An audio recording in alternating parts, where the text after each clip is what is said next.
Hey y'all, well, I'm back. I'm back from outer space. No, I'm back from my date night that I told y'all about, going to a play. It's hard to go to a play because they're all so, I don't know how to word this. Actually, I'm going to get into a lot of just kind of how this evening went. And so yeah, I'm going to, well, okay. So first of all, I'm going to sit on my foot to get comfortable. I know you're not supposed to, but anyway. This is my sweater that I told y'all about. It's got little sparkles in it. I wanted to make sure I had my cross out tonight. I got my little butterfly brooch and my little sparkly earrings. Why did I want to make sure I have my cross out tonight? I'm going to get into that too. Also, I did take a smaller handbag. Normally, y'all know I take a big handbag, but I just took a little kind of smaller one. It did have, normally I just do like a handbag or a clutch, but I did want to take this one because it has a shoulder strap, and I knew this was gonna, we have a walk. I thought there might be valet parking. I was willing to pay for it. By the way, I did end up going to the nude look, and I'll tell you why. I felt like my eyes is what I really played up, and when I put on the red lip, my strawberry red, it just was too much. It took away from the eyes, and it wasn't the right tone. This is the right tone, and so I did go with a nude lip, and I actually liked it. I just got to get used to it because I'm used to seeing more lip.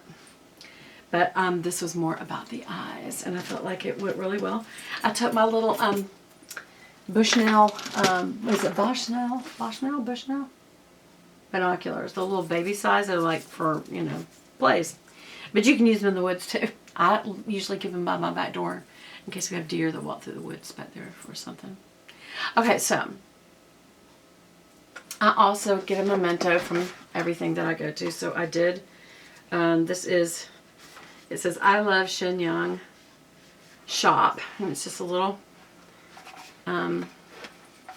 bag. I saw a pretty pair of earrings. It flashed across the room, so I thought, well, as long as it doesn't have some sort of symbol that's of another faith, and it isn't. It is these little fans, and I just think they're very pretty. It's in a little box like this, and it's got like a little blue sapphire, and then it's got like a little diamond and little diamonds on a fan, and I think that's so pretty. I love fans. I thought that would be a pretty little earring. And I looked for an opportunity to maybe talk to somebody about Jesus. And I know that some of you are like, Beth, you gotta be joking me. This is about dance. It's about ballet. And it was very, very beautiful. Athleticism, gymnastic ability, artistic ability. I love the colors and the costumes. But you couldn't get around the meaning. And let me just tell you why. Some people will be like, Beth, why did you even go then? I didn't know how prominent it would be. I thought it would be something cultural and different. I don't mind being around things that have to do with other faiths, especially if there's a possibility of interacting. My heart is to witness. I have a very evangelistic heart, even though I don't think that is my spiritual gift. I think my spiritual gift is encouragement. But spiritual gifts, by the way, and if y'all ever want to do a study on spiritual gifts, let me know, because people are so mixed up about what they are. They are not for you.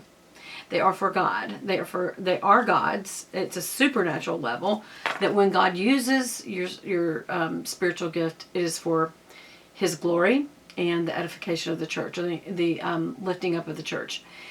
And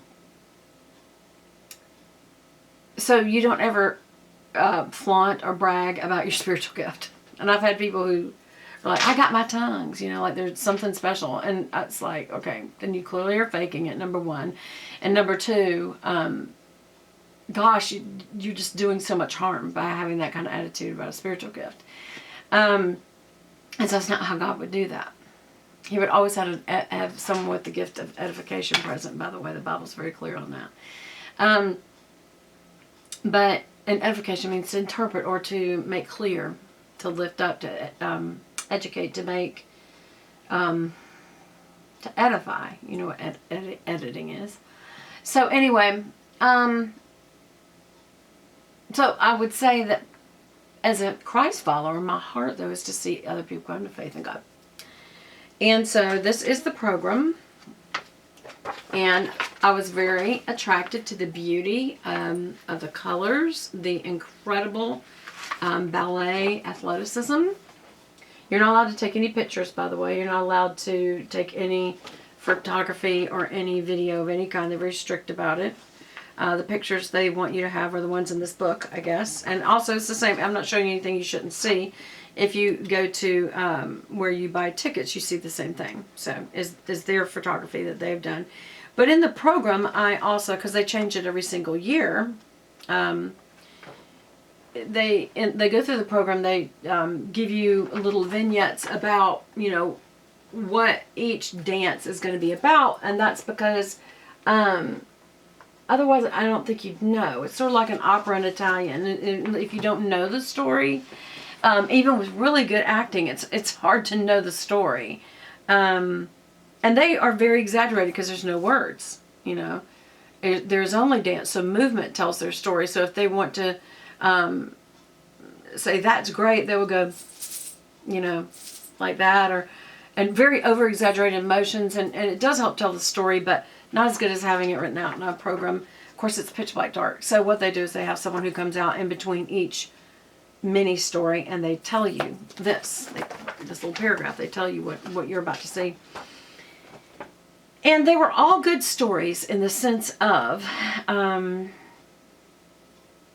they're about people just like you and me, with problems just like you and me, joys and heartaches. And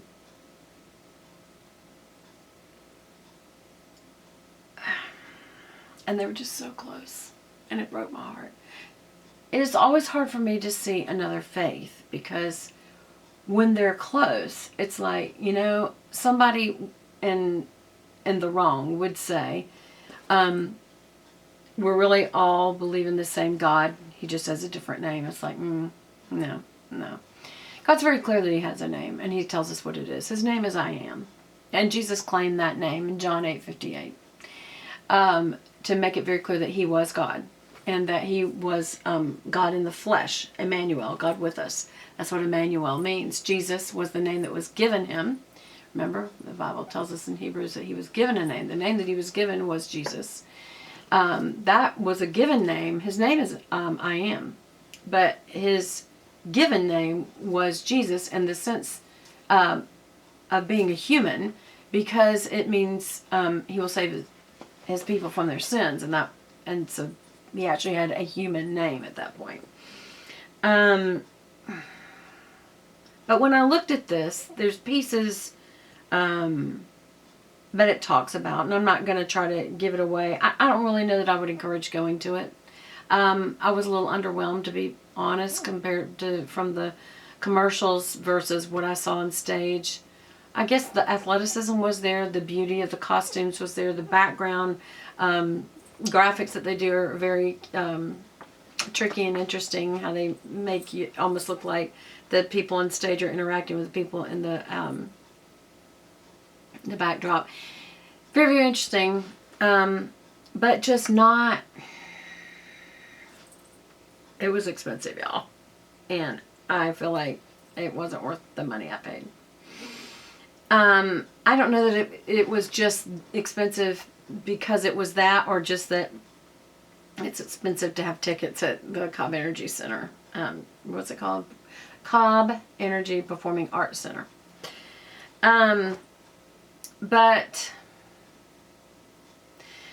there's mention of the Creator. There's mention of the restored heaven and earth. There's mention of the way to heaven, and that